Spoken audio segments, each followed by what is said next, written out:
2010ல south Africa போனா என் தலைவன் என்ன பிச்சுன்னு தெரியாது ஏதும் தெரியாது. மும்பையும் திணறான், ஆர்சிபியும் திணறான். ஃபர்ஸ்ட் மேட்ச் யாரு தெரியுமா? New Zealand team, central district full டீமை கூட்டு வரான். புரியுதுங்களா? அடிக்கிறான் அங்கேயே முடிச்சுட்டு அடுத்த மேட்ச் யாரு தெரியுமா? வயாபா ஜெயவர்தனே ஸ்ரீலங்கா டீம் கூட்டு வரான். இதெல்லாம் டோர்னமெண்ட் டீம், CL T20. சில தற்கூரிக்கெல்லாம் தெரியாது. அதே அடிக்கிறான். மூணாவது மேட்ச் விக்டோரியா கூட ஃபுல் ஆஸ்திரேலியன் கோடு, ஆரியன் பிச் கேப்டன். ரொம்ப கஷ்டம், டிராப் பண்ணோம், சூப்பர் ஓவர்ல போய் தோத்தோம். நாலாவது மேட்ச் யார் தெரியுமா? நாலாவது match warriors south Africa team, அவனையும் அடிச்சோம். ஓகேங்களா? ஆனா வாரியர்ஸ் என்ன பண்ண தெரியுமா? ஏமன்ல நான் தான் ஜெயிப்பிட்டு உண்மையிலே போயிட்டு டஃப்பான டீம் சவுத் ஆஸ்திரேலியா ஜெயிச்சு திரும்ப வந்து ஃபைனல் நிக்கிறாங்கல்ல.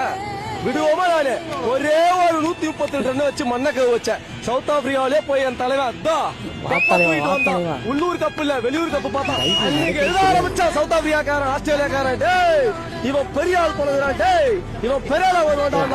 அடுத்த வருஷம் வேர்ல்டு கப்பு கப்பு பார்த்து பார்த்து பார்த்து எங்க ஃபேன்ஸுக்கு வெறுத்து போச்சு.